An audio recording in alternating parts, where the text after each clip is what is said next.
Case میں ایسی سزا دی گئی قتل کے کیس کی کہ اس کیس کی کوئی نظیر نہیں آتی. کبھی کسی نے اس کیس کو پیش نہیں کیا کہ فلاں جج نے یہ فیصلہ کیا ہے. آج کہاں ہے انوار الحق, آج کہاں ہے مولوی مشتاق؟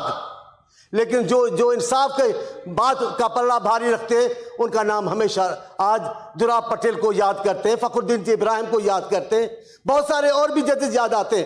لیکن یہ فرمائشی فیصلے لکھنے کہ سینکڑوں سالوں کے بعد بھی ایک سائنسدان کو سزا دی گئی یونان میں, اس کی تلافی کی, انہوں نے معافی مانگی ان کے روح سے کہ ہم سے غلطی ہو گئی تھی وہ سزا دینے کی. پاکستان کی عدلیہ کو بھی یہ فیصلہ دینا چاہیے. جسٹس ہمارے چودھری افتخار تو دے چکے ایک جملہ کہہ کر, لیکن باقاعدہ فیصلہ دینا چاہیے تھا. افتخار صاحب نے عدالت میں کہا کہ ہم ذوالفقار علی بھٹو کو انصاف نہیں دے سکے. میرے خیال میں عدلیہ کو اگر معافی مانگنی ہے بھٹو کے روح سے تو اس میں کوئی توہین نہیں ہوتی, ایک اچھی روایت قائم رہتی. اور آج بھی ہم اگر سب کے سب اس طرف والے اس طرف والے کھڑے کر کہتے ہیں کہ بے نظیر صاحبہ کا احسان ہے اس ملک پہ, وہ محب وطن رہنما تھی, تو میرے خیال میں اس میں کوئی بے عزتی نہیں ہے. کچھ معاملات ایسے ہوتے ہیں ملکوں میں جو سیاست سے بالا تر ہو جاتے ہیں. میں کہہ رہا ہوں بھٹو سے دشمنی ہو سکتی ہے, لیکن بھٹو نے جو کام کیا ہے, جس کو بھٹو نے کام سے لگایا, وہ ہمارا محترم مکرم ڈاکٹر صاحب, وہ محسن پاکستان, جو ان کو لایا, جو انہوں نے کام لیا, جو انہوں نے آسانی پیدا کی, ان کا نام لینا جرم ہے. بے نظیر صاحبہ بھی محسن پاکستان ہے, اس کا نام بھی عزت سے لینا چاہیے, تنقید کی بات نہیں ہے. میں چیئرمین صاحب, مجھے آپ کی طرف ہر طرف دیکھتا رہتا ہوں ٹائم کی وجہ سے, وقت کا فیصلہ بتانا چاہتا ہوں ان طرف بینچوں کو.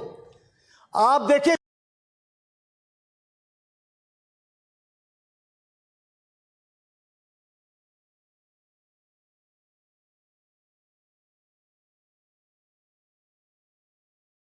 بی بی صاحبہ کے سارے خاندان کو جب کھڑے ہوتے دوسری بینچ والے,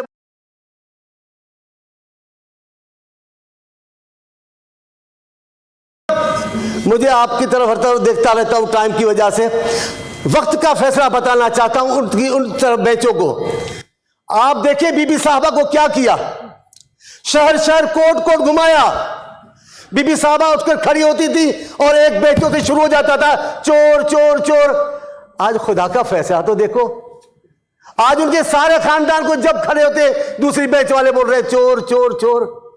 وہ بھٹو کی بیٹی کو کورٹ میں پریشان کر رہے تھے, آج ہمارے سابق وزیر اعظم کی بیٹی کورٹوں میں گھوم رہی ہے, کوئی پوچھنے والا نہیں ہے. یہ فیصلہ ہے, یہ اس بینچ والوں کو بھی سمجھنا چاہیے. نواز شریف صاحب کی صاحبزادی کو ان کو بھی دیکھ لیں, بی بی کو بھی دیکھ لیں.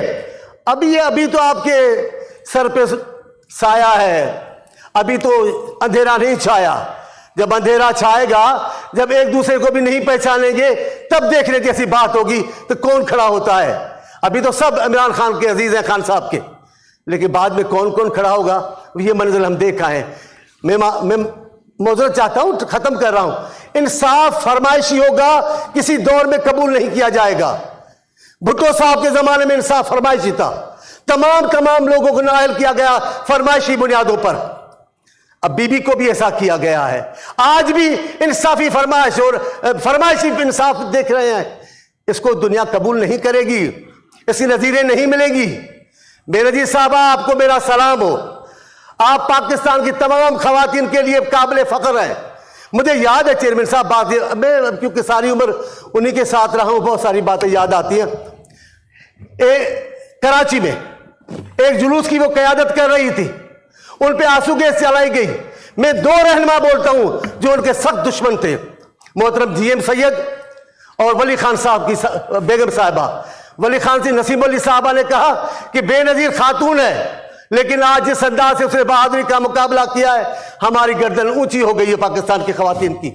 وہ سچ مچ پاکستان کے خواتین کے لیے ایک ماڈل تھی, ایسی بہادر خاتون جس میں ہمیں فخر کرنا چاہیے. کچھ لوگوں کو پارٹیوں سے دور ہو کر بھی دیکھنا چاہیے.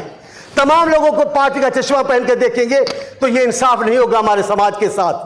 آؤ اس ملک میں رواج ڈالیں بہتر کو بہتر کرنے کا.